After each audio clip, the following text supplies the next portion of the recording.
The Bharat New Vehicle Safety Assessment Program will kickstart in October this year, and this means that the Indian government will apply UN crash test standards to new models from October 2017 and all cars in production by October 2018. As per the proposed new car assessment program, all cars will have to be equipped with safety features like airbags, ABS and seatbelt reminders. The new cars sold in India will have to go through mandatory crash testing and will have to comply with voluntary star ratings based on the crash test results. The cars will have to go through front, side and rear impact tests. With respect to two-wheelers, the Indian government has previously announced mandating ABS on motorcycles and scooters above 125cc.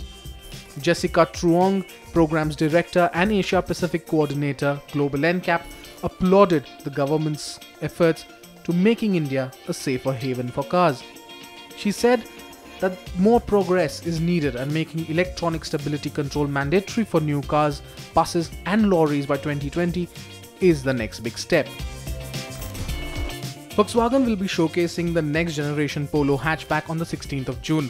The new Polo will be showcased in a special event in Berlin. This new car is larger than its predecessor and is made on Volkswagen Group's MQB platform.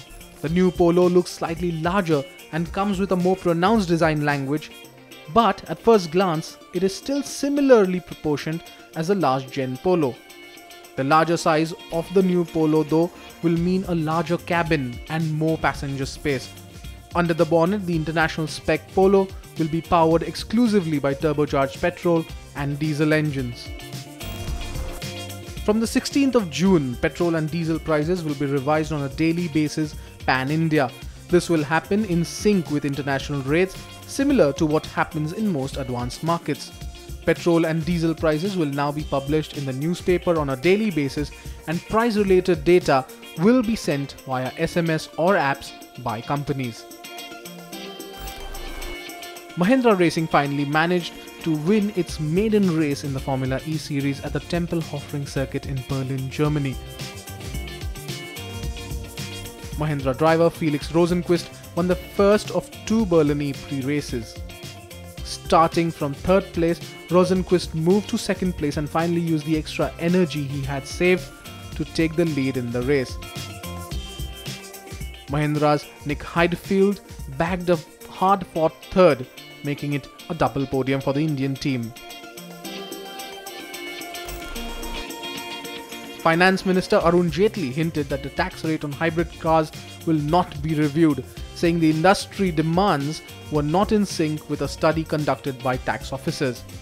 The council had fixed 43% tax on hybrid cars, a rate that the industry felt was too high for the fuel-efficient vehicles. The automakers, in their demand to the GST Council, had asked it to reduce the tax rate on hybrid vehicles to 18%, arguing that they are more fuel efficient and eco-friendly but require scale and volume to become economically viable. As per the proposed rates under the GST regime, hybrid vehicles have been put in the same category as big petrol and diesel luxury cars, attracting 28% rate with a cess of 15%. The tax incidence on hybrid vehicles will go up to 43% from the current effective tax rate of over 30%.